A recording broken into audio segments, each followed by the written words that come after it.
Hello everyone, good afternoon. My name is Daffa Maharesa from BBI 3A, and in order to fulfill my assignment for final exam in language philosophy material, so in this occasion I would like to present the material about descriptive and prescriptive perspective in language. So before we go to the descriptive and prescriptive perspective, we have to know about the language or the definition of language. So, language is a complex and multi-phased system used for communication.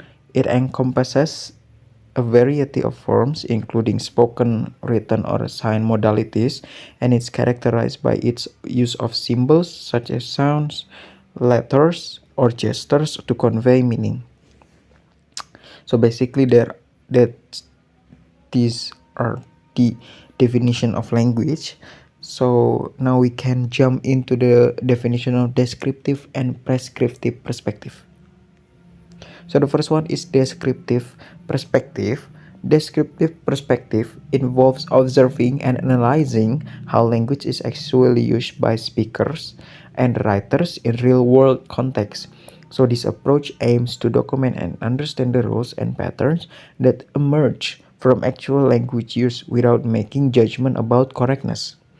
And then the fundamental principle and objectives of descriptive linguistics involve recording the diversity and variation in language, comprehending the how language change and evolve over time, and taking into account in the context in which language is used. And then the next one is prescriptive perspective.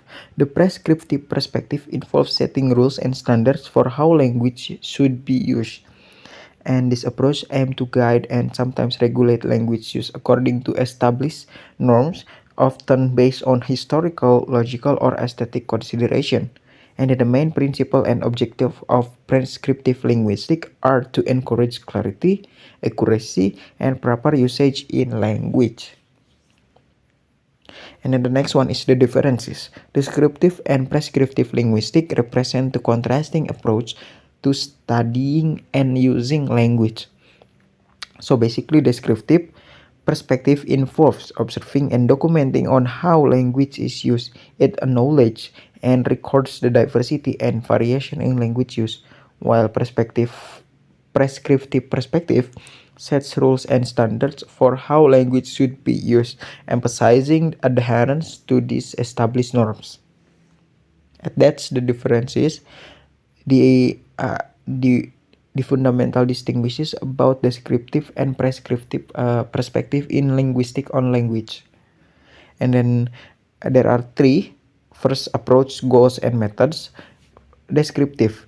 For the approach of descriptive perspective is observational and analytical, and the goals is to understand and document language as it used. And then the third one is method, empirical based on real world usage. And then the perspective one, the approach is normative and regulatory, and then the goal is to establish rules for how language should be used, and then the method is authority based, relying on established norms.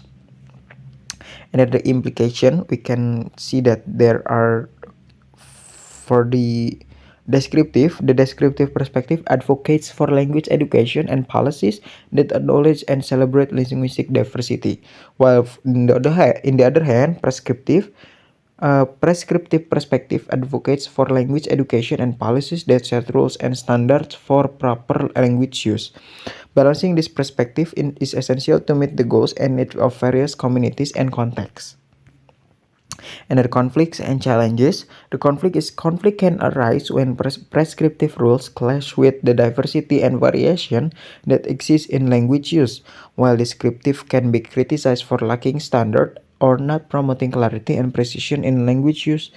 On the other hand, prescriptive can become outdated or irrelevant over time as language use change and evolve.